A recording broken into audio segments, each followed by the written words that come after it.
You get strong doing wide, you're gonna be strong and narrow. Louis Simmons said that for squats and for bench press. He also said the same thing for deadlifts. He always preached doing the opposite that you're good at. I took this idea about 2 months ago when I started doing wide bench press. When I say wide, I'm talking about my index fingers are on the rings, on the bar. Initially, I was struggling with 80 kilos. I was struggling. My shoulders felt like they were going to pop out of my sockets.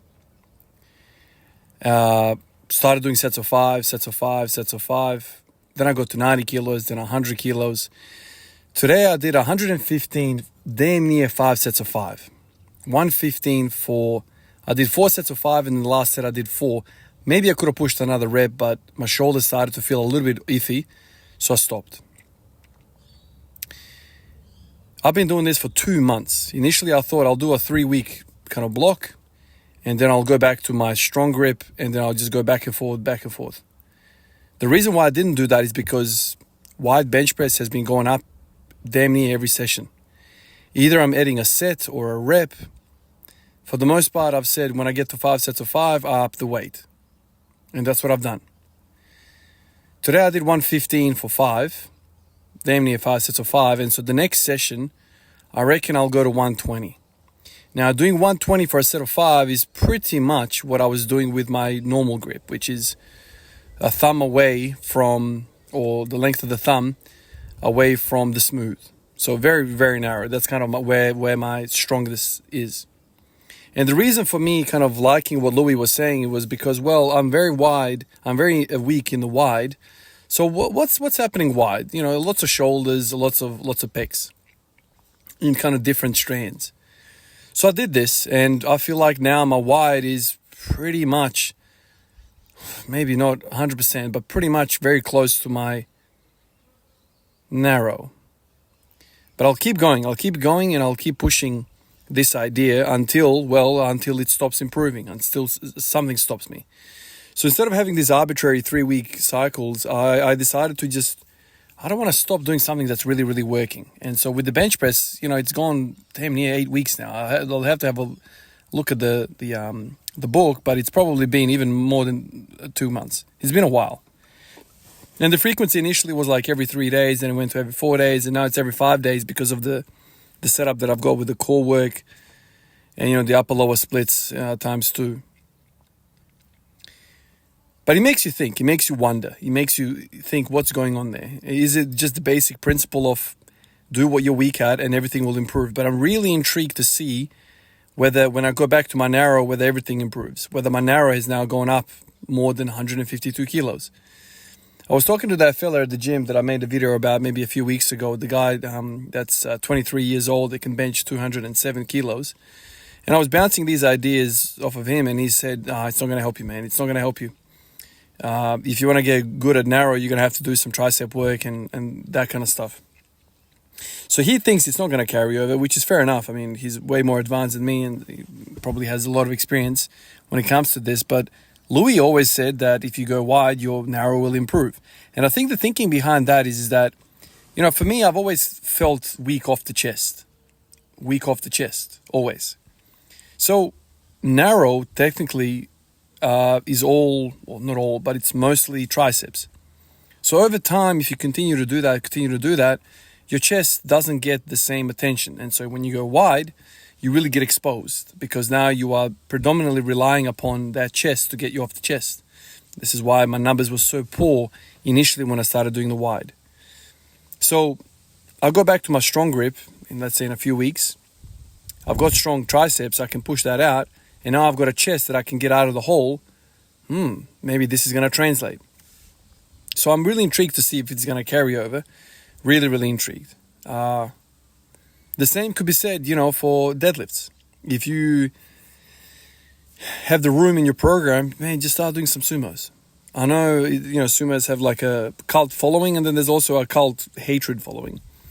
But we should get out of that whole mentality, which club you belong to, and just do what works, do what really challenges you the most, and get results that way. For a very long time, I thought specificity was the key. I've made freaking hundreds of videos in regards to this idea. But I think now I'm kind of seeing that it's not the way, man. It's not the way. The bulk of your training should have variation. The bulk of it. Sure, you can do your specificity and train your sport, but the work needs to be mostly about variation. One of the other interesting things is, this is something that I've been much surprised by, is that my elbows don't hurt at all. I don't understand it. So much so that my forearms get a pump doing bench press. That's another weird thing. I never used to feel that doing a narrow. But going wide, I feel there's something happening in my forearms. My forearms have gotten bigger from doing wide bench press. And I'm doing crazy volumes, man. Like today I did so much, man. I did 5 sets of 5 damn near of the 115 flat wide bench.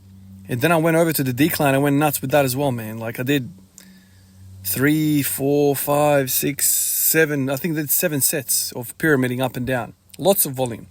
And nothing hurts. Everything feels well. And I think that's the key. If you're doing this work and nothing is hurting and you are progressing, man, that is like magical. Magical. Usually, in my training experience, when I was doing the squats and I'm trying to add like heaps of volume, it gets to a point where I know that particular amount of volume is going to get me results. It's just the pain gets me, man. Like the hip starts to hurt, right? It starts to hurt and I can't do it. Then I have to regress and, take a month basically off, not pushing really hard. And then you lose all that time. But if you can get away with doing a shit ton of volume in your training, you will improve, man. There's just no way around it. And so I think that's what variation is why it's special, is that it allows you to get huge amounts of volume and nothing hurts. Nothing hurts.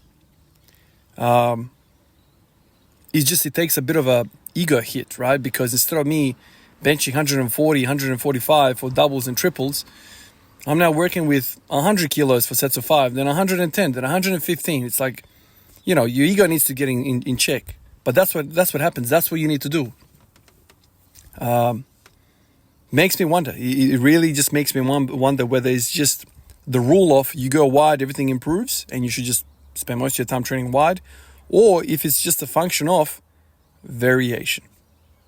So all the guys that are benching super wide and that's their strongest movement, if they just spent a block doing really narrow, whether they just improve as well.